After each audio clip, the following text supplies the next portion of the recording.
रनास प्रोवोसिस आपका स्वागत करता है। माटी का संसार है, खेल सके तो खेल, बाजी प्रभु के हाथ में है, बाकी सारी विज्ञान फेल। अगर आप शान से यह कहते हैं कि हम तो बड़े बड़े होटलों में पार्टीज करते हैं, खाना खाते हैं, तो यह सब जानने के बाद आप शायद ही करेंगे।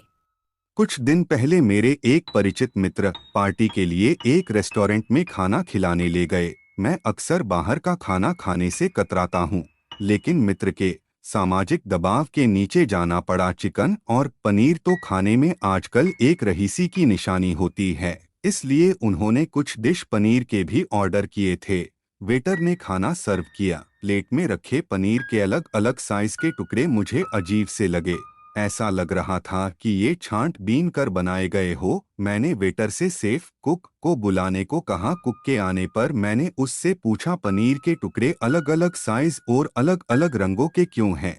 तो कुक ने कहा, यह स्पेशल डिश है। मैंने कहा कि एक और प्लेट पैक करवा दो, मैं लेकर जाना चाहता हूँ, लेकिन वह यह डिश मुझे बनाकर दिखाएं। सारा रेस्टोरेंट हक्का बक्का रह गया। बहुत से लोग थे जो खाना रोककर मुझे देखने लगे। स्टाफ तरह तरह के बहाने करने लगा। अब वहां हंगामा होने लगा। किसी ने पुलिस को सूचना दे दी और पुलिस भी वहां पहुंच गई। आखिर कुक और बैटर ने पुलिस के डर से बताया कि अक्सर लोग प्लेट में खाना, सब्जी, सलाद, रोटी इत्यादि छोड़ देते हैं और किचन में वह फेंके नहीं जाते हैं। पनीर व सब्जी के टुकड़ों को और अलग अलग थाली से इकट्ठा करके दोबारा सब्जी के शक्ल में परोस दिया जाता है। प्लेटों में बच्ची सलाद के टुकड़े दोबारा परोस दिए जाते हैं। प्लेटों में बचे हुए सूखा चिकन और मांस के टुकड़ों को काटकर दोबारा कड़ी के रूप में पका दिया जाता है। बासी और सड़ी सब्जियों को कड़ी की शक्ल में छुप जाती है। यह बड़े होटलों का सच है। अगली बार जब प्लेट में खाना बचे तो उसे इकट्ठा करके एक प्लास्टिक की थैली में पैक करके साथ ले जाएं और बाहर जानवर या कुत्तों को डाल दें। यह खुद ही कूड़ादान में फेंक दें, वरना क्या पता आपका झूठा खाना कोई और खाए या आप किसी और की प्लेट का बचा हुआ खाना खाएं। एक और घटना सुनाता हूँ। एक बार मैं दिल्ली गया था। एक यजमान के बुलाने पर उनके साथ लंबी यात्रा के बाद हम सभी को कड़ाके की भूख लगी थी, सो एक साफ से दिखने वाले रेस्टोरेंट पर रुक गए। समय कम था, इसलिए जल्दी से खाना मंगवाया गया। एक साफ सी ट्रे में दाल, सब्जी, चावल, रायता, एक टोकरी में रोटियां लाई। पहले कुछ कौर में ध्यान नहीं गया, फिर मुझे कुछ ठीक नहीं लगा। मुझे रोटी में खट्टापन का एहसास हुआ। फिर सब्जी की ओर ध्यान दिया तो देखा सब्जी में हर टुकड़े का रंग और टेस्ट अलग अलग था। चावल आए, चावल खाने लगे तो माजरा गड़बड़ था। सारा खाना छोड़ दिया। फिर काउंटर पर बिल पूछा तो 650 रुपए का। मैंने कहा, भैया पैसे तो दूंगा, लेकिन एक बार आपकी रसोई देखना चाहता हूँ। वह अटपटा गया और पूछने लगा, क्यों? मैंने कहा, जो पैसे देता है उसे देखने का हक है कि खाना साफ बनता है या नहीं। इससे पहले कि वह कुछ समझ पाए, मैं होटल के किचन की और रुख किया। देखा तो आश्चर्य की सीमा न रही जब देखा रसोई में कोई खाना नहीं पक रहा था। एक टोकरी में रोटियां पड़ी थी। फ्रिज खोला तो खुले डिब्बों में अलग अलग प्रकार की पकी हुई सब्जियां पड़ी हुई थी। कुछ खाने में तो फफूंद भी लग गई थी। फ्रिज खोला तो एक जोरदार बदबू का भवका आया।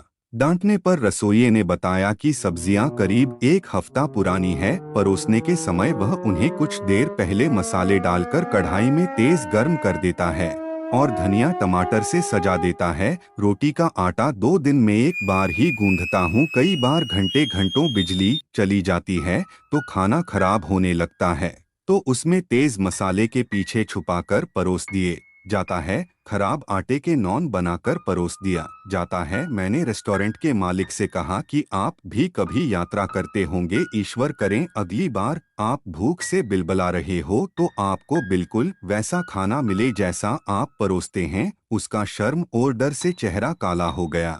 आम आदमी के लिए सुझाव, आपको इस तरह के खतरों और धोखों व ठगी से जागरूकता ही बचा सकती है, क्योंकि भगवान को भी इन दुष्टों ने घेर रखा है। भारत में सही व गलत का भेद खत्म होता जा रहा है।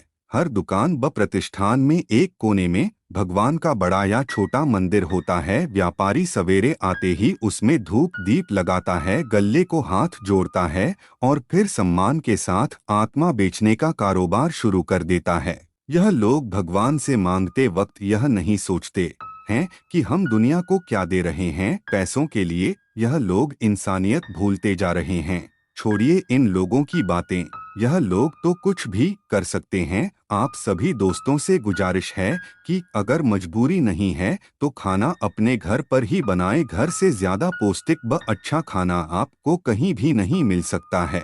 हो सकता है घर का खाना इतना स्वादिष्ट ना हो, पर गंदगी खाने से तो अच्छा ही है। बड़े बड़े 5 स्टार होटल में या रेस्टोरेंट में खाना खाने से हमारी कोई शान नहीं बढ़ती, उल्टा नुकसान ही होता है। इसलिए समय निकालकर खुद ही अपने घर में खाना बनाएं, खुद तथा अपने बच्चों को अपने परिवार को खिलाएं और हमेशा तंदुरुस्त व हेल्दी रहे।